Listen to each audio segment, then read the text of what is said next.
나모따사 바가와토 아라토 삼마삼부따사 나모따사 바가와토 아라토 삼마삼부따사 나모따사 바가와토 아라토 삼마삼부따사 숙교뜨 BTN 불교TV를 시청하는 법우님들 행복하십시오. 저는 부처님 마지막 여정, 부처님 유언을 담고 있는 대반열반계행을 진행하는 부타파라입니다. 저는 부처님이 최상의 깨달음을 정덕한 곳, 불교 최대의 성지 부타가야 보리수 옆에 국제수행학교를 설립하고 스님양성교육불사, 성가대학 근학불사를 하고 있습니다. 최초의 스님이었던 부처님을 생각해 봐도 한 명의 눈밝은 스님을 양성하는 것은 온 우주를 창조하는 것과 같습니다. 이 거룩한 스님 양성 인재불사에 한국 불교도들의 많은 관심과 성원 그리고 적극적인 동참하셔서 대공덕주가 되어 주십시오. 지난 시간에는 영축산 향실에서 제가자들에게 칠불태법을 설하고 그리고 중림정사로 옮겨서 출가한 스님들에게 칠불태법을 설하는 장면을 함께 살펴보았습니다. 이번 시간에는 영축산 향실에서 출가한 스님들에게 개정해 사막에 대해서 설하는 장면을 함께 살펴보겠습니다. 대반열반경에서는 이렇게 설하고 있습니다. 참으로 이렇게 세조는 왕사성 영축봉 향실에서 많은 비구에게 법을 설했다. 이것이 계이고 이것이 정이고 이것이 해이다. 계를 철저히 수행해서 생긴 정은 큰 결실과 이익이 있다.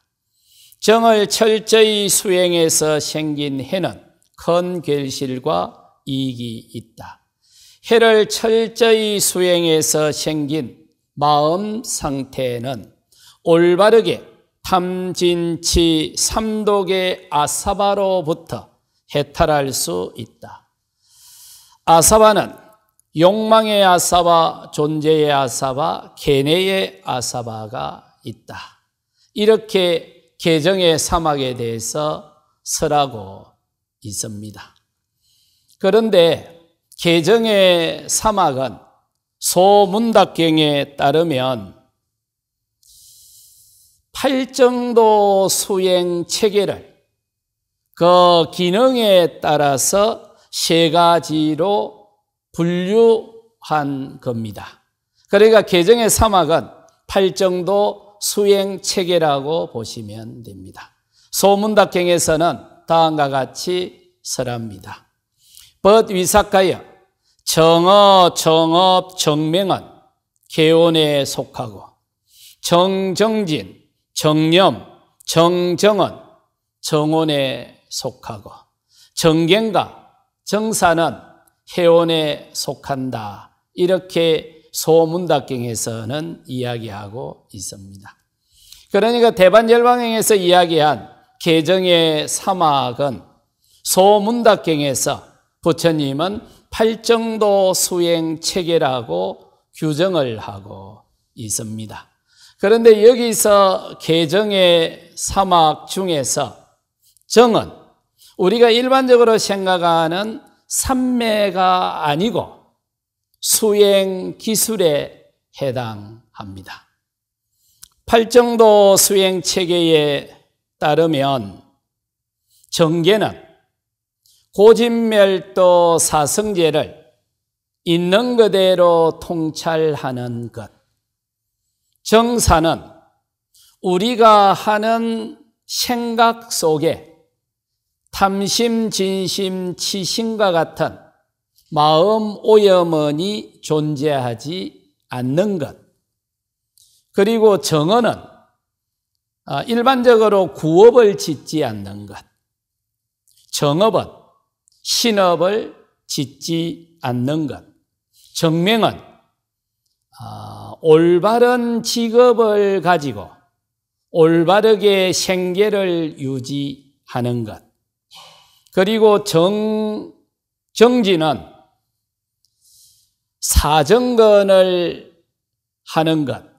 요 사정건이라고 하는 것은 우리 마음속에 아직 생겨나진 악업을 생겨나지 않도록 노력하고 이미 생겨나 버린 악한 생각은 없애려고 노력하고 아직 생겨나지 않은 선업은 생겨나게 하려고 노력하고 이미 생겨난 선업은 오랫동안 지속될 수 있도록 노력하는 것을 정진이라고 했습니다.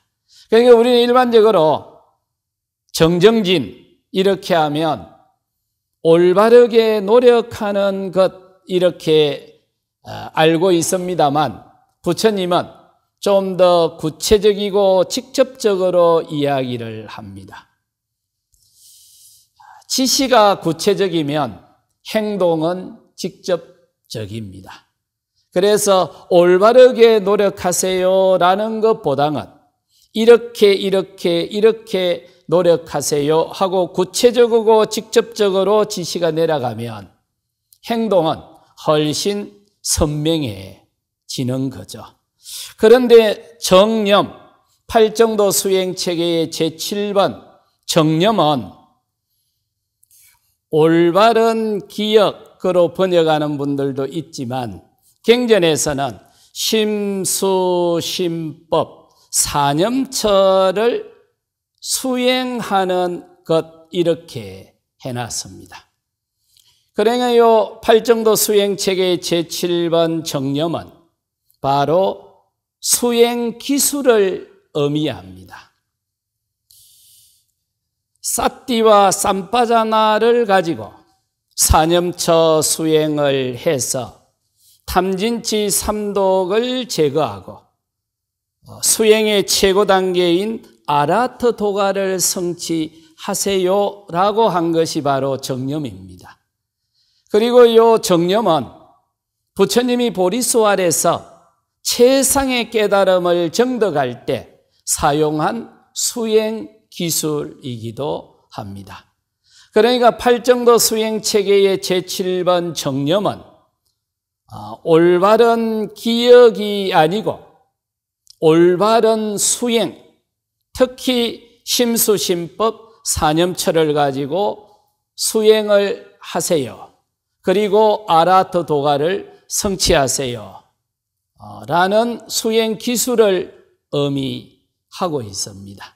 그러니까 개정의 사막에서의 정은 심수심법, 사념처 수행을 의미하는데 심수심법, 사념처 수행은 알아차림하는 기능인 사띠 그리고 행동하기 전에 일어나는 의도를 알아차림하는 삼빠자나 그래서 사띠와 삼빠자나를 가지고 수행을 해서 수행의 최고 단계인 아라트 도가를 성취하세요라고 하는 바로 그 수행 기술을 의미하고 있습니다. 그리고 정정은 초선, 이선, 삼선, 사선, 수다원, 사담, 아남, 아라한에 들기 직전에 수행 단계인 초선, 이선, 삼선, 사선을 수행하세요라고 하는데 정념이 알아차림하는 사띠를 갖고 하는 수행이라면 초선, 2선, 3선, 4선에 도달하는 수행은 사마타 수행입니다. 근데 우리는 흔히 성성적적 이런 표현을 하죠. 그리고 지관상수 또는 정해상수 이런 표현을 하는데, 팔정도 수행 체계에서는 부처님이 제7번 정념, 제8번 정정, 염정상수를 이야기했고, 경전에서는 사띠와 쌈빠자나 이 두 가지를 가지고 팔정도 수행을 완성하세요, 이렇게 이야기한 것입니다.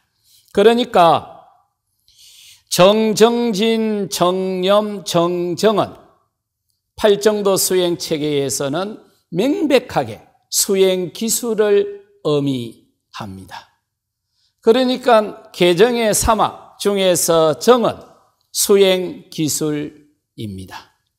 그런데 아까 우리가 대반절반경을 봤을 때 개를 닦고 정을 닦고 해를 닦고 개정의 사막을 단계적으로 닦는 것처럼 이해하기 쉽지만, 개정의 사막을 수행할 때는 수행 기술이 핵심입니다.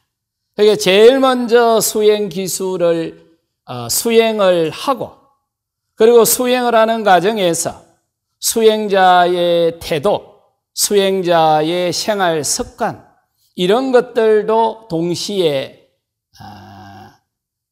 실천을 하는 거죠. 그렇게 수행을 하고 계를 지키다 보면 서서히 탐진치 삼독이 소멸하는 것만큼 마음이 맑아지고, 마음이 맑아지는 것만큼 지혜가 성장을 해 가는 겁니다.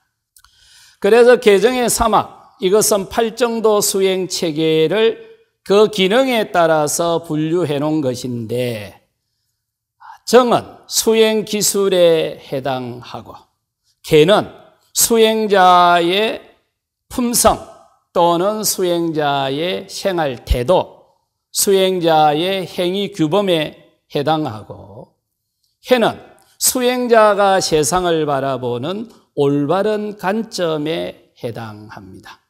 우리 주변에 그런 분들이 있습니까? 그 기술이 아주 뛰어나신 분들이 있죠. 제 주변에도 그런 분들이 많습니다. 그런데 대부분의 기술이 뛰어나신 분들은 성품이 좀 독특하신 분들이 있더만요. 그런데 이게 그 분야의 전문성도 갖추고 거기에 대해서 품성도 좋으면 더 좋습니까? 기술도 좋고 일도 잘하는데 품성까지 좋다면 금상첨화지 않습니까? 자기 분야의 전문성도 갖추고 그리고 품성도 뛰어난데 세상을 바라보는 관점까지 좋으면 얼마나 좋겠습니까? 그러니까 부처님이 개정의 사막을 설할 때 수행자는 선도 없고 후도 없고 수행을 완성해야 된다. 왜냐하면 수행자는 수행을 하려고 출가하신 분들이잖아요. 그러니까 일단 자기 분야의 전문가가 되세요. 그리고 거기에 더해서 품성도 좋으면 참으로 좋습니다. 그것만 갖고는 충분하지 않습니다. 세상을 바라보는 관점도 올바라야 됩니다. 이렇게 해서 개정의 사막을 부처님이 계속 거듭해서 법문을 하셨던 거죠. 그런데 부처님이 45년의 긴 활동을 마감을 하고 79에 왕사성을 떠나면서 마지막으로 왕사성에 남아있던 스님들에게 했던 법문이 바로 요 개정의 사막을 잘 닦아라 하는 법문입니다. 이었습니다. 그런데 한국 불교도들이 아침 저녁 예불을 할 때 맨 첫 구절이 어떻게 시작을 하죠? 계향, 정량, 해양, 해탈량, 해탈지견량 이렇게 시작을 하지 않습니까? 그러니까 계향, 정량, 해양 요 계정의 사막은 많이 들으셨죠? 그런데 요 계정의 사막에 더해서 해탈량 그리고 해탈지견량 그러면 수행을 해서 우리가 얻고자 하는 게 뭐냐면 직접적이고 현실적인 거는 탐진치 삼독으로부터 벗어나는 겁니다. 그러니까 부처님은 탐진치 삼독에 속박되는 것만큼 고통지수가 증가하고 탐진치 삼독으로부터 벗어나는 것만큼 행복지수가 커진다 이렇게 보셨거든요. 이 말을 좀 멋있게 표현을 하면 자유의 크기가 행복의 크기로 결정한다 그렇게 이야기했던 거거든요. 그런데 우리는 대개 욕망이나 이기심, 분노나 원망, 편견이나 선입견, 통상 탐진치 삼독으로부터 벗어나기가 쉽지로 않죠. 그래서 우리는 탐진치 삼독으로부터 벗어나기 위해서 수행을 하는 거지 않습니까? 그래서 수행을 해서 탐진치 삼독으로부터 벗어나면 그걸 해탈이라고 합니다. 그러면 탐진치 삼독으로부터 벗어나면 행복지수가 증가하는데 요때 그 행복이라는 말이 열반이라는 말입니다. 그래서 우리가 절에 가서 어른 스님들로부터 법문을 들을 때 가장 많이 듣는 단어가 해탈, 열반 이런 용어잖아요.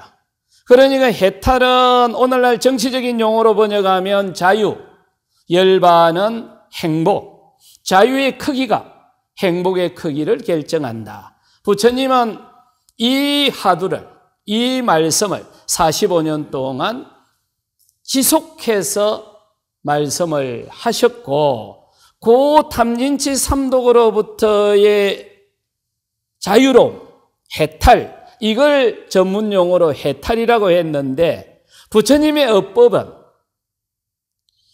자유로워진 것도 중요하지만 더 중요하고 본질적인 것은 스스로 자유로워졌다는 걸 인지해야 된다는 거예요.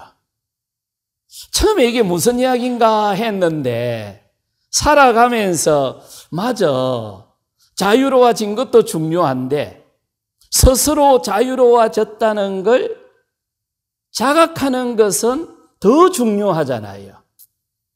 그러니까 이게 자유로워진 것도 중요하지만 더 본질적인 것은 자유로워졌다는 걸 스스로 자각을 하는 것이 핵심이고 본질이다. 그래서 아침 저녁 예불을 할 적에는 계양, 정량, 해양에 더해서 해탈양, 해탈지견양 이렇게 하는데 마침 하니까야 중앙경의 대마흑경에 등장을 합니다. 초전법륜경 율장 대품에 보면 부처님이 녹야원에서 오비구들에게 최초로 수행을 지도할 때 바로 팔정도 수행 체계를 가지고 녹야원에서 오비구들에게 수행을 지도합니다. 사성제 팔정도를 설했다라고 하는데 그 설한 순서는 팔정도를 먼저 설하고 이어서 사성제 팔정도를 설합니다. 그런데 이 대반열반경 맨 마지막에 가면 부처님이 구시나가라의 사라상수 아래서 인매락이 몇 시간 전에 마지막으로 찾아오는 제자가 한 분 있습니다. 수바다라고 하는 제자가 있는데 주저리 이야기를 하니까 부처님이 말을 탁 막 씁니다. 아스라, 내가 이제 인멸할 시간이 다 됐다. 내가 시간이 더 없다. 누가 어떤 가르침을 설하더라도 그 가르침에 팔정도 수행 체계가 있으면 나의 가르침이고, 팔정도 수행 체계가 없으면 나의 가르침이 아니다 라고 단언을 합니다.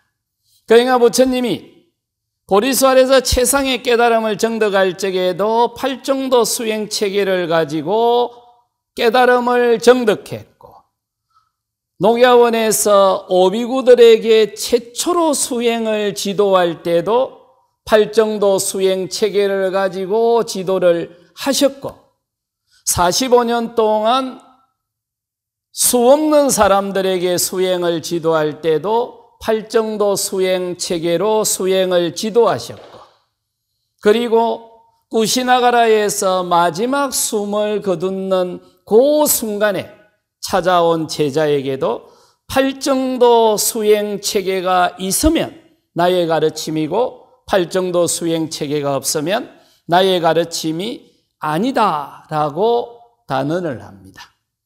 그러니까 부처님은 팔정도 수행 체계로 수행의 문을 활짝 여셨고, 당신의 45년의 긴 여정에 맨 마지막도 팔정도 수행 체계로 갈무리를 하는 걸 볼 수가 있습니다. 생경에 보면 팔정도 수행 체계는 수행 덕목이다 이랬습니다. 그러니까 팔정도는 우리가 일반적으로 아는 교리로 이해하는 것이 아니고 반드시 수행을 하는 수행 덕목이다. 그리고 더 본질적인 것은 팔정도 수행 체계는 내가 만들어서 하고, 팔정도 수행 체계의 창조자가 부처님 당신이라는 걸 딱 선언을 합니다. 그리고 아라한경에 보면 깨달음을 얻고 싶은가? 수행의 최고 단계에 도달하고 싶은가? 그러면 팔정도 수행을 하세요. 팔정도 수행 체계를 통해서 당신이 아라하트 도가를 성취할 수 있습니다 하고 말씀을 하시고, 이게 옹기경입니다. 옹기경에 보면은 옹기에 지지대가 없으면 넘어지기 쉽지만 지지대가 있으면 단단하게 받쳐줄 수 있다. 마찬가지로 우리의 흔들리는 마음을 팔정도 수행 체계에 따라서 수행을 하게 되면 당신의 그 흔들리는 마음을 단단하게 잡아줄 수 있다. 이렇게 이야기를 하고 있습니다.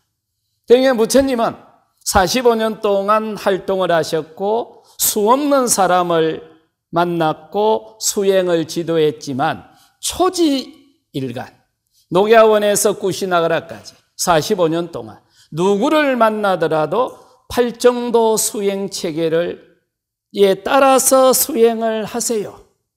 그러면 당신의 그 흔들리는 마음이 평화롭게 되고 단단하게 되고 굳건하게 되고, 당신이 최상의 깨달음을 정득하고 싶으면 바로 팔정도 수행 체계를 통해서 아라하트 도가를 정득할 수 있습니다. 이렇게 이야기하는 걸 볼 수가 있습니다. 우리는 온갖 구분을 다 하지만, 그러나 부처님 법에 남방이 어디 있고 북방이 어디 있고 한국 불교가 어디 있고 인도 불교가 어디 있고 소성이 어디 있고 대성이 어디 있겠습니까? 그냥 부처님 법이죠.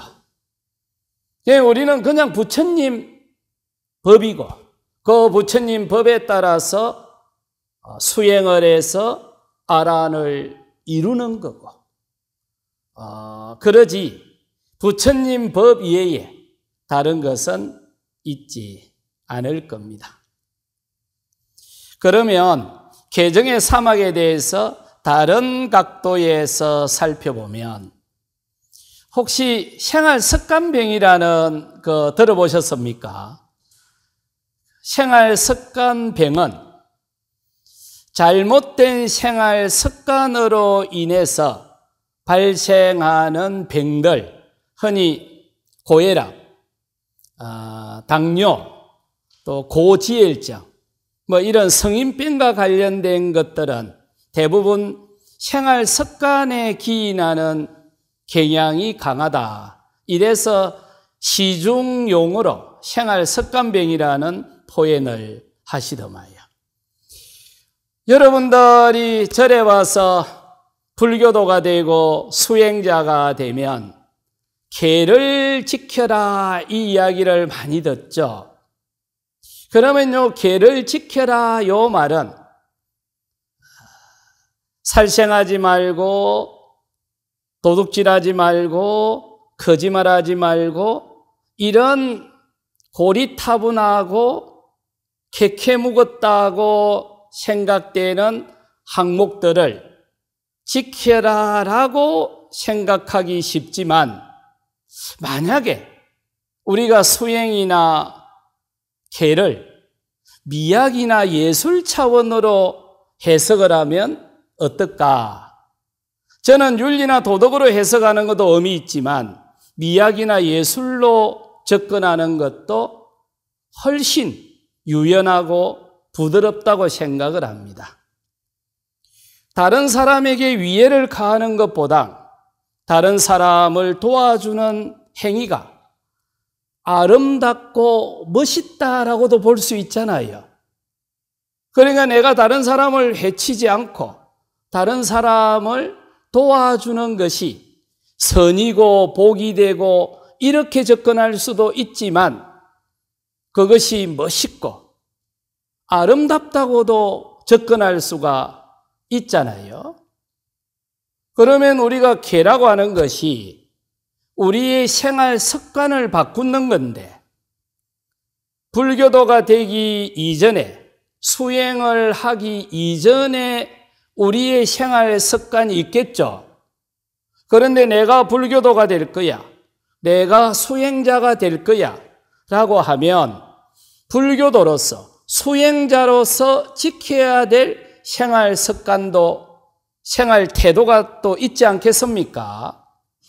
그러면 그걸 규정을 몇 개를 딱 정해놓고 그걸 지키려고 노력을 함으로써 불교도로 수행자로 서서히 변해가는 거죠. 그런데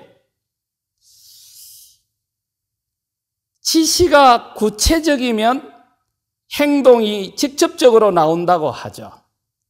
그러면 계를 지키세요, 수행자의 품성을 유지하세요 이렇게 막연하게 이야기하는 것보다는 가급적이면 다른 생명을 죽이지 않고 할 수만 있다면 다른 생명을 살려주는 쪽으로 행동을 하세요. 거짓말이나 잘못된 이야기를 하는 것보다는 할 수만 있다면 부드럽게 그리고 사실에 기반한 이야기만 하세요. 이렇게 직접적이고 구체적으로 지시가 내려가면 행동이 훨씬 더 선명해지지 않겠습니까? 그래서 부처님이 수행자들에게 수행자의 행위 규범을 항상 이렇게 정해 줬던 거고 그런 행동을 하게 됨으로써 우리들이 한 걸음 한 걸음 수행자로서 길들어지게 되는 거죠. 부처님은 계는 수행자의 올바른 생활 습관이나 행동 규범을 지키는 거다라고 이야기했는데 그런데 이걸 나중에 이제 중국으로 오면 멋있는 시로 포연을 하게 되죠. 성안내는 그 얼굴이 참다운 공양이고 부드러운 말 한마디가 미묘한 향이다. 그러니까 얼굴에서 향기가 나고 말에서 배려가 묻어나올 때 그게 개를 지키는 거지 않습니까? 그래서 그냥 내는 누구를 만나더라도 그냥 따뜻하게 웃어줄 거야. 나는 누구를 만나더라도 그 사람을 배려해서 부드럽게 말을 할 거야. 이렇게 멋있게 슬로건을 만들어서 실천을 하려고 노력을 했었죠. 그러니까 이걸 윤리나 도덕으로 접근하는 것보다 개를 미학이나 예술로 접근을 하게 되면 훨씬 부드럽고 여유롭게 우리들의 삶에 스며들 수 있다. 이렇게 봤던 거죠. 조지경에 보면 악기배산하여 모름지기 성스러운 제자가 계를 수행하고 계본을 수행하고 행위규범을 구족하고 사소한 잘못에서 두려움을 보고 학습 교육을 받아 배우면 강간을 잘 수호해야 된다. 조금 전에 계속 설명했던 것처럼 규칙을 정해놓고 그 규칙을 지키려고 노력하세요. 그러면 당신의 삶이 훨씬 멋있게 아름다운 쪽으로 변해갈 거고 그렇게 삶의 토대가 바뀌게 되면 수행도 훨씬 수행이 진보가 하는데 도움이 될 겁니다. 이렇게 합니다. 발타화리경에 보면은 야생 코끼리를 길들이듯이 처음 수행하는 사람들에게는 행동 규칙을 정해주고 수행에 익숙해지도록 노력해야 된다. 야생 코끼리를 길들이려고 하면 달리 방법이 없다네요. 공터에다가 묶어놓고 그냥 길이 들 때까지 가만히 묶어놔야 된다는 거죠. 마찬가지로 처음 수행하려고 하는 수행자들이 수행을 접하게 됐을 때 이게 쉽지가 않다. 그러니 수행자의 행위규범을 정해놓고 그 수행자의 행위규범에 행동을 묶어놓을 때 서서히 처음에는 몸부림을 치지만 조금씩 익숙해질 수 있다. 이렇게 설명을 합니다. 개는 수행자의 태도, 수행자의 행동 규범, 그리고 수행자의 생활 습관을 다루고 있죠. 정은 수행 기술을 이야기합니다. 진리분별경에 보면 정념은 심수심법 사념처 수행이다. 이렇게 되어 있습니다. 조지경에 보면은 사념처는 제가 생활의 습관을 제거하고 제가 생활의 기억과 생각을 없애버리고 제가 생활의 근심과 피곤과 고뇌를 제거하고 올바른 길을 얻게 하고 열반을 실현하기 위해서 고귀한 제자의 마음을 묶어둔다 이랬습니다. 그러니까 처음 출가 수행을 하는 사람들은 두 가지를 해야 된다. 하나는 자신이 행동을 할 적에 행위규범을 정해놓고 자신의 행동을 그 행위규범에다 묶어놔라. 그리고 두 번째로 수행을 하는데 심수심법 사념처의 마음을 딱 묶어놔라. 그러면 수행이 된다. 이 말을 하도 수행하시는 분들은 하도만 잡아라. 일념으로 하도만 잡으면 모든 게 이루어진다. 이렇게 표현을 했던 거죠. 그러니까 팔정도 수행체계의 제7번 정념, 요 정념이 심수심법 사념처라고 했는데 그 사념처에 마음을 묶어놔라. 그러면 최상의 깨달음으로 나아갈 수 있고 탐진치 삼독을 제거할 수 있고 수행의 최고 단계인 아라트 도가를 성취할 수 있다. 이렇게 이제 이야기를 하고 있죠. 마지막으로는 부처님은 수행자가 세상을 바라보는 올바른 관점을 가져야 한다. 특히 고에 대한 괴로움에 대한 올바른 관점을 가져야 된다. 우리가 살다 보면 괴로울 때 있죠. 그런데 그 괴로움은 어떤 종류의 괴로움이든지 간에 내 마음에 발생한 괴로움은 그것이 내 삶의 전부이고, 그리고 일단 괴로움이 발생하고 나면 그 괴로움은 온 우주에 무게하고 똑같습니다. 그러니 일단 괴로움이 발생을 하고 나면 어떻게 하든 그 괴로움을 제거하는 것이 제1의 과제이기도 합니다. 그래서 부처님은 존재를 바라보는 올바른 관점, 그것은 바로 우리들의 삶에 우리가 자유와 행복으로 가는데 가장 방해가 되는 이 괴로움에 대한 올바른 관점을 갖는 거다. 그리고 그 괴로움에 대한 올바른 관점을 통해서 우리는 자유와 행복으로 갈 수 있다. 이렇게 설명을 하고 있습니다. 그래서 부처님은 45년 동안 함께 활동했던 제자들을 이제 떠나는 거죠. 또 어떤 제자들은 부처님이 왕사성을 떠날 때 함께 따라가신 분들도 계실 거고, 또 어떤 분들은 북문 바깥쪽이 따라갔다가 돌아가신 분도 계실 거고, 그때 부처님은 당신이 평생 제자들에게 설명했던 팔정도 수행 체계, 그것을 기능별로 분류한 개정의 사막을 다시 한번 법문을 하고 왕사성에서의 마지막 여정을 떠나게 됩니다. 지금까지 부처님이 영축산 향실에서 마지막으로 비구 스님들에게 설한 개정의 사막에 대해서 살펴보았습니다.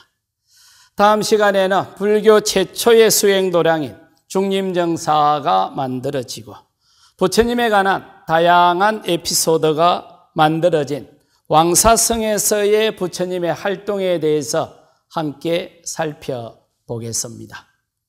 제가 열심히 수행하는 것으로서 부탁께 공양 올립니다.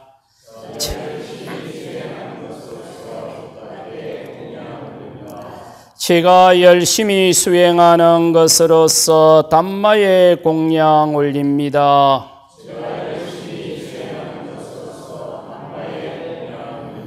제가 열심히 수행하는 것으로서 상가의 공양 올립니다.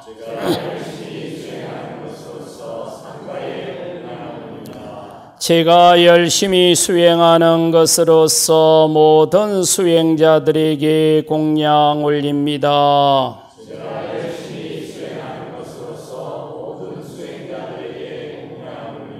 저의 이와 같은 수행 공덕이 많은 존재들의 자유와 행복, 평등과 평화, 공정과 정의, 이해와 배려, 관용과 포용, 공존과 어울림으로 해양되기 바라납니다. 이마이야 담마 누담마 빠띠빠띠야 부땅 푸제미 이마이야 담마 누담마 빠띠빠띠야 담망 푸제미 이마이야 담마 누담마 빠띠빠띠야 상강 푸제미